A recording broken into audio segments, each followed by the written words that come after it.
자, 오늘도 독립보감을 읽어드리도록 하겠습니다. 저번에 이어서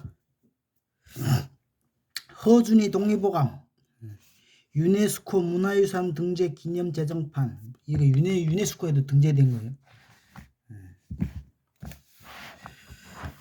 저번에 이어서 소아야제 갓난아기는 울음으로 말을 대신한다. 말 못하는 어린 아기는 울음으로 말을 한다. 보채는 아이 젖준다는 속담이 있듯이 배가 고픈 것을 울음으로 호소한다.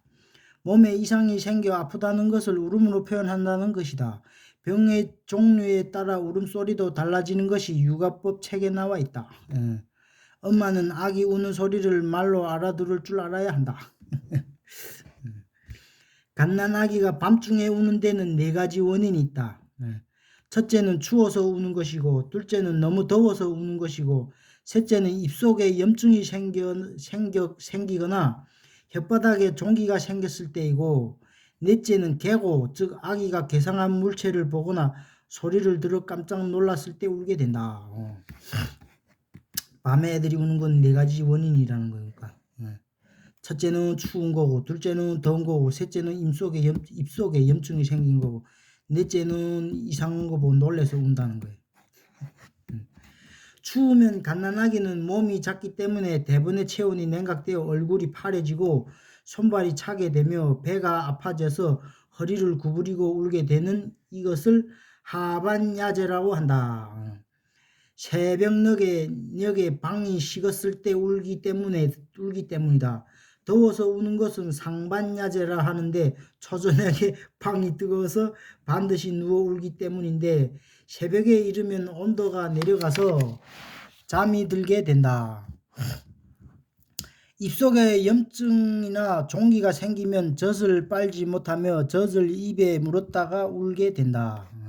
갓난아기가 울 때는 무턱대고 울음도 그치기 전에 젖을 물려서는 안 되며 깨어 일어나서 왜 우는가를 살펴보아야 한다는 구절도 있다. 난지 한 달 안에 잘 우는 것은 좋은 것이니 태열, 태독, 태경이 울음에 따라 흩어지고 기이한 병이 없어지기 때문이다. 태어나자마자 잘 우는 건 좋은 거라네. 태어나자마자 한 달 동안 계속 잘 우는 건 좋은 거라는 거예요. 갓난아기가 깜짝깜짝 놀라 우는 것은 태중수경소치, 태중에 있을 때 놀람을 받았기 때문이라는 표현이 있어 우습게 생각하였는데 최근의 보도에 의하면 태중에 있을 때의 심장 고동을 녹음하여 갓난아기에게 들려주면 잘 자게 된다고 하니 태중에 놀란 것 운운하는 것도 과학화되는 셈이다. 뱃속에 있을 때 그 심장 소리를 녹음해놨다가 태어난 다음에 들려주면 잠은 잘 잔다네. 아무튼 침수법. 잠은 옆으로 누워 다리를 조금 구부리고 자는 것이 좋다. 옆으로 조금 누워서 다리를 구부려. 반드시 누워서 자는 것이 좋으냐, 옆으로 누워 다리를 구부리고 자는 것이 좋으냐는 요새도 문제가 되는데 독립보감에 그 대목이 나온다. 누워서 잘 때 몸을 옆으로 하고 무릎을 구부리는 것이 건강에 좋으며 깨어서는 바로 누워 사지를 쭉 뻗으면 정신이 흩어지지 않아 좋다. 대개 반드시 누워 자는 것은 꿈에 괴물 따위의 무서운 꼴을 당해 제 몸을 마음대로 놀리지 못하고 몹시 답답하게 되는 소위 가해에 눌린다는 자세가 되기 쉽다. 공자께서 죽은 사람처럼 반드시 누워 자지 말라고 하는 것이 바로 이 일을 두고 말함이 아닐까. 너무 반듯하게 이렇게 누워서 자도 또 별로 안 좋은가 보네. 살짝 옆으로 기울어갖고 다리를 구부리고 자는 게 좋다. 사람은 하룻밤 자는 동안에 5번 정도 엎치락 뒤치락 하면서 자는 것이 보통이다. 자면서 한 5-6번씩 엎치락 뒤치락 하는. 원기가 왕성할 때일수록 잠자리가 험한 것이 보통이다. 자라나는 아이들대로 곱게 자라고 탓할 필요가 없다. 요새는 자동 카메라니 전자장치 등을 동원하여 자는 동안에 몇 번이나 몸을 뒤척이는가를 사진 찍어 책에 내고 있지만 옛사람들은 그런 장치 없이도 미리 알고 있었던 것이 아닌가. 잠잘 때 불을 켜놓은 채 자면 신경이 불안해져서 깊이 잠이 들지 못한다. 반드시 누워서 손을 가슴에 올리고 자면 가위에 눌려서 깨어나지 못한다. 만약 가위에 눌렀을 때 갑자기 불을 켜서 비추면 안 되고 또 가까이에서 큰 소리로 불러도 안 된다. 이 가위 눌리는 것도 참 신기한데 너무 반듯하게 누워서 손 올리고 너무 반듯하게 누워서 가위 잘 눌린다는 거. 나도 몇 번 눌려봤는데. 가슴에 손을 대고 만만 환각 천천히 불러 깨우도록 하여야 한다는 주의사항도 나와 있다. 가위 누르실 땐 갑자기 불 켜고 깨우면 안 된다는 거예요. 사람이 허약하게 되어 잠을 자도 잔 것 같지 않고 꿈이 많을 때 인삼에 용골을 섞어 다려 마시면 좋다고 했다. 용골은 태고적 동물의 뼈 화석이며 신경쇠약에 사용되는 칼슘제이다. 인삼이 좋다는 거니까. 용골까지는 몰라도 인삼만 먹어도 사람이 허약한다는 건 인삼이 최고지.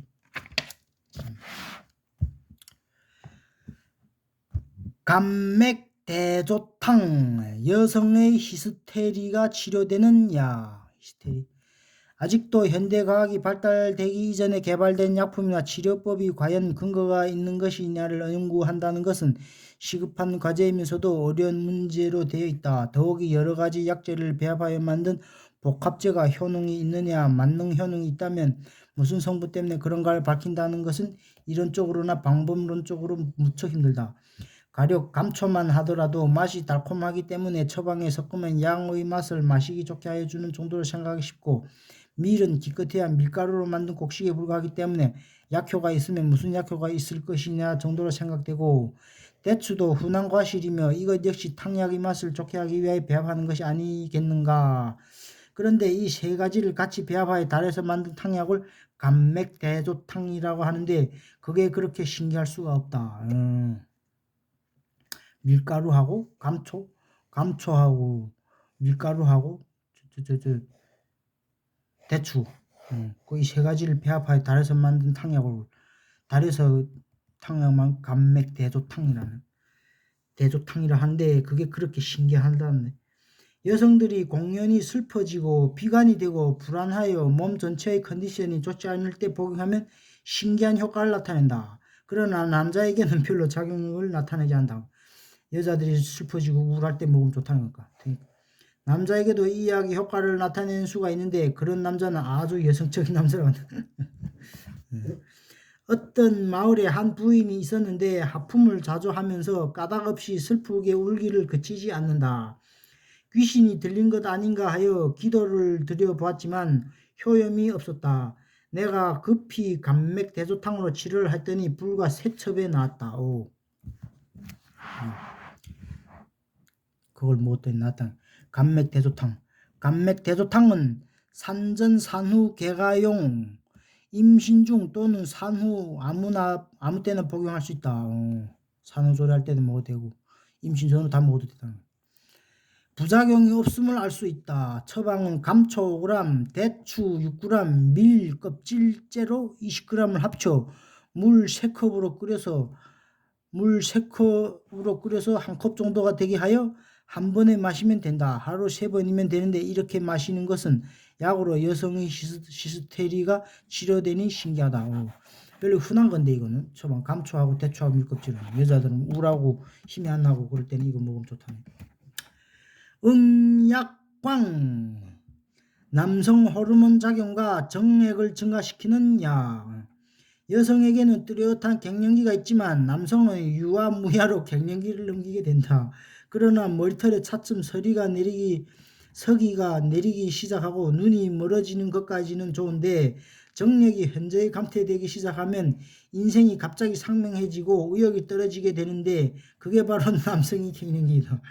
이런 때 잘못하면 성호르몬제 주사니 정력제니 아닌 부작용이 있는 약을 남용하여 도리어 노화를 촉진시키는 경우가 많다. 그런 분들에게 생약으로 되어 있는 정력 강장제를 소개하고자 한다. 나 드디어 남자들이 정력 강장제 나옵니다.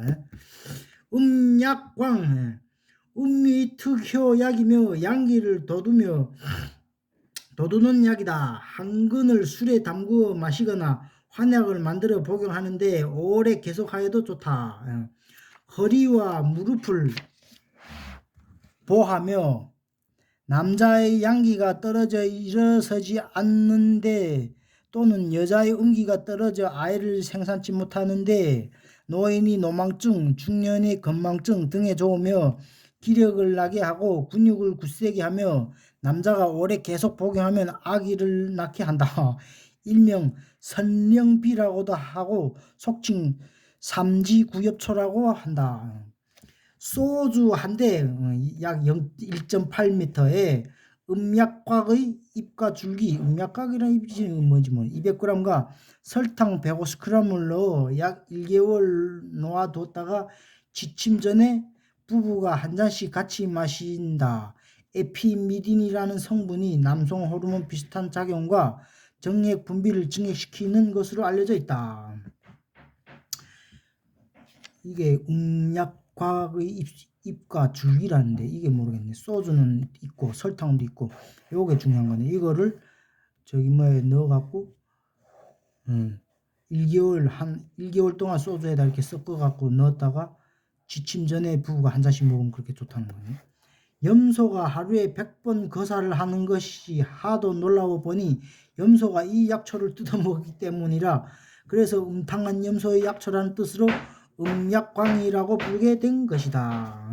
염소가 그 정력에 좋나 보네. 염소들이 이 풀을 먹어갖고 신경쇠약, 식욕부진, 저혈압, 소화불량 등에도 효과가 있으며 피로 회복에도 좋다. 아무튼 이런 약이 있다는 거. 한번 이거 검색해봐야겠네. 음약광약이라는 거. 자, 오늘은 여기까지 하겠습니다.